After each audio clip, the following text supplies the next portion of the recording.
Welcome back to another episode of Rock Boys Football. It feels like at this point every day there's something new to talk about in terms of what the Miami Hurricanes are trying to do in the spring transfer portal window. And I want to have two separate conversations. Like, number one, let's talk about some new names to know in terms of targets that have emerged for the Miami Hurricanes. But I think, secondly, I want to take a bird's eye view approach in terms of, hey, how do we evaluate what Miami has done thus far in the spring transfer portal window?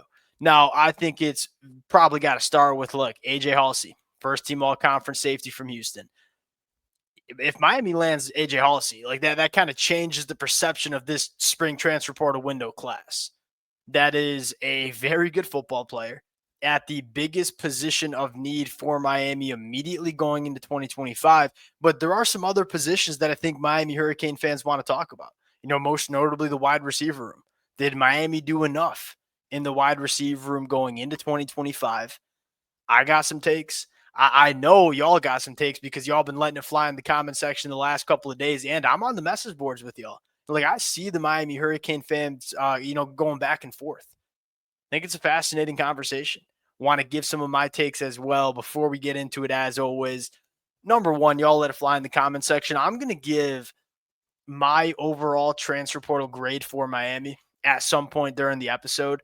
Would love to hear from you guys as well in the comment section. We'll chop it up down there. Appreciate you guys rocking with it. If y'all do enjoy the content, consider subscribing to the channel. And it sounds like we're gonna have a lot to talk about over the next couple of days. Without further ado, let's get into it. Now, let's start with the new targets that have emerged for the Miami Hurricanes. Keonte Scott, love this kid. I really, really do like him. Now, the thing with Keonte Scott is I think he's really undervalued as a transfer portal name, especially according to 24/7 Sports, because he transitioned to the boundary cornerback spot for Auburn last year. Not the ideal position for this kid. I mean, you go back to 2023 and in 2022 with Zach Etheridge at Auburn, which I think is important to note. He was really good at that nickel corner spot, especially in the 2023 season. I mean, after 2023, Keonte Scott was thinking about just going to the NFL. He probably had a day 3 NFL grade on him. Decides to stay at Auburn, tries to make it work at the boundary cornerback position. Did not go all that well in the 2024 year. Decides to follow Zach Etheridge to Houston. You bring him into Miami, you stick him back at nickel. I think this is a ball player for the Miami Hurricanes. Now, you look at him at nickel and say, hey, in 2023, he faced 34 targets, only gave up 18 catches, a 52% completion percentage when targeted. He's a short area guy. At 6 foot, buck 95, a little bit of a thicker defensive back that wants to operate in a little bit more, wants to operate a little closer to the football, a little bit closer to the line of scrimmage. Like that's the ideal position for this kid. And then 10 run stops. He's a nickel corner that is not afraid to support the run, which really important for that nickel corner spot. Essentially when you're a nickel, you are that fifth defensive back on the field that's replacing a linebacker, to give the defense a little bit more coverage ability, but you damn well sure better be able to fit the run. And Keonte Scott can do that. Yes, it was bad. Not bad, but it wasn't great at boundary cornerback for him at Auburn in 2024. You get him out of Miami, back with Zach Etheridge playing the nickel corner spot. That's where he belongs as a football player.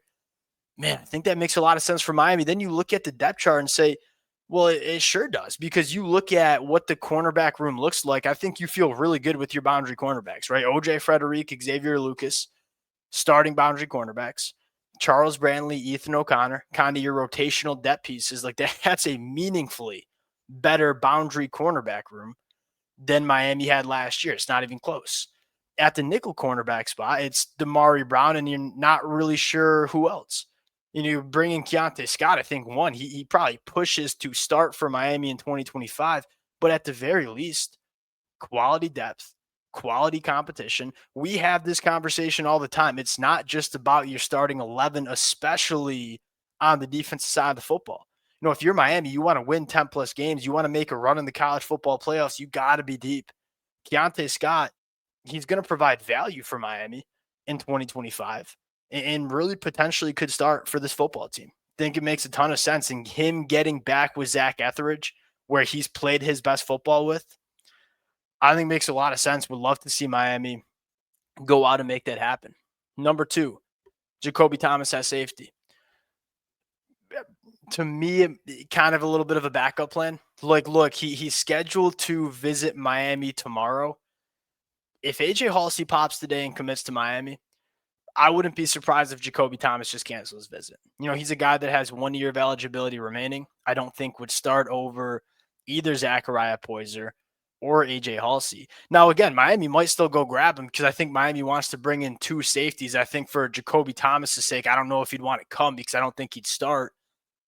This one makes a lot of sense for Miami to at least keep warm. If things fall through with AJ Halsey, you look at Jacobe Thomas and said, hey, he played almost 300 snaps for Tennessee in the 2024 year, like a guy can play at the Power 4 level.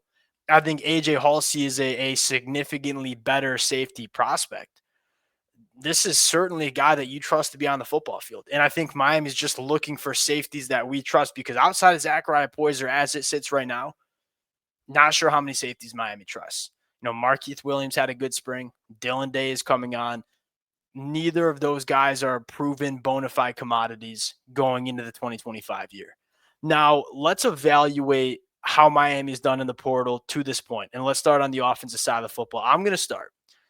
I'm going to give them a solid B right now. Now, that can go to an A- if AJ Halsey commits to Miami. Why would I give him a B in it? It's not necessarily Miami's fault. Let's start with the wide receiver position because I think that's the most intriguing position to talk about. Coming out of spring, there was really no question mark about the talent in the wide receiver room. It was just a thin room, and it was a room that had little to no experience outside of CJ Daniels. You bring in Keelan Marion, and look at how people are talking about Keelan Marion. I mean, this was a guy that a lot of Power 4 programs wanted. Was considered one of the best, if not the best wide receiver available in the spring transfer portal window, and Miami got it done. Now, I know Miami fans might be disappointed because he didn't get that big boundary X wide receiver. Like outside of Ted Hurst from Georgia State, who decided to go back to Georgia State, there just wasn't that true wide receiver one that came into the portal. And it's unfortunate for Miami because I think Miami would have been a player for whatever wide receiver that would have been. But you just didn't see that kind of guy go in. And so for Miami, it's, hey, we got the next best thing, which was Keelan Marion from BYU, adds valuable experience into the Miami Hurricanes wide receiver room. Look, you've recruited this position well. Like there's a lot of blue chip talent. JoJo Trader, Malachi Tony, Ray Joseph, Joshua Moore. The talent is there, especially at the tight end room as well.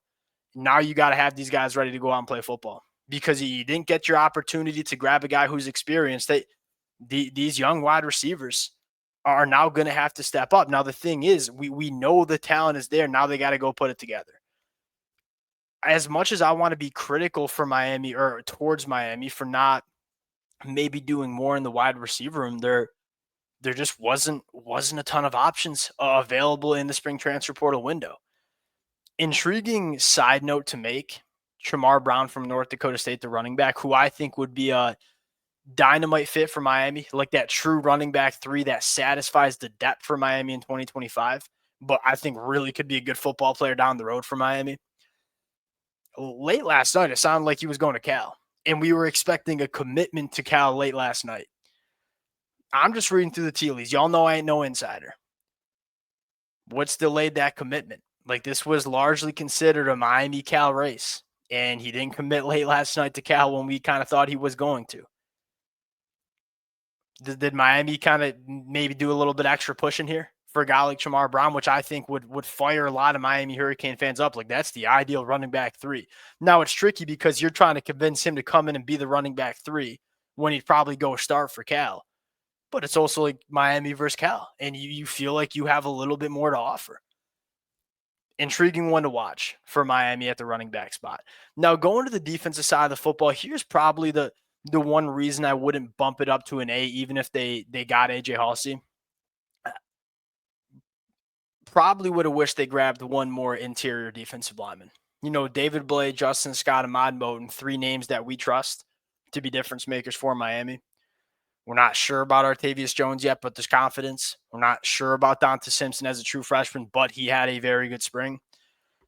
I normally, especially when I'm looking at a team that I think should be competing for a college football playoff spot and quite frankly should be able to make a run in the college football playoffs, I want to see that number at 6, and I'm just not sure if Miami got the 6. Now, there are some options still available, but Bernard Gudin was the top guy, then Braxton Fraley from Boise State, then Dontre Robinson from North Carolina, all kind of seem off the board. That's the one position I wish Miami did a little bit better in, because you're probably just a little bit concerned about, hey, are we deep enough on the inside? Now, here's kind of a counterpoint. You have guys like Ruben Bain and Akeem Mesidor who have the ability to play the 3 tech. Now, I don't think you want to have them primarily playing on the inside, but on those 3rd and long pass rush situations, I do think they have the ability to move inside. So maybe you're not as thin as you might think, but it's probably a little bit of a concern in terms of the depth that we have in that room. And we'll see. Like, there's a few more names out there, and we know Mario Cristobal is a guy that he'll pull a rabbit out of the hat every once in a while.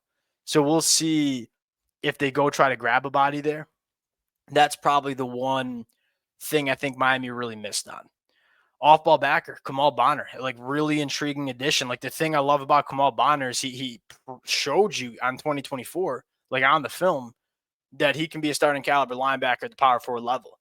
Also has 3 years of eligibility remaining, like also getting better as a football player. This isn't one of those examples of, not a shot at Jalen Alderman, but you brought in Jalen Alderman last year as just kind of a stopgap linebacker that has some experience, but you kind of knew he wasn't going to be an all-conference guy.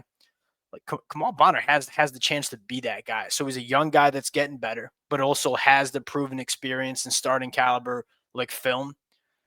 Back end, look, you land AJ Halsey and Keonte Scott, A plus. Like, I mean, at the end of the day, if Miami just lands AJ Halsey, and you were to tell Miami fans 3 weeks ago that, hey, in the spring portal window, you grabbed arguably the best available wide receiver in Keelan Marion, and you landed by far the best available safety in AJ Halsey, Miami Hurricane fans would have been like, heck yeah, like we'll take that any day of the week in the spring portal window. So you go and make it happen for AJ Halsey. You got to feel decent about the spring portal efforts. Again, the interior defensive line is probably the one that I wish we got a body, but it's hard to be too critical because I think Miami did just about everything they could outside of adding one of those defensive linemen.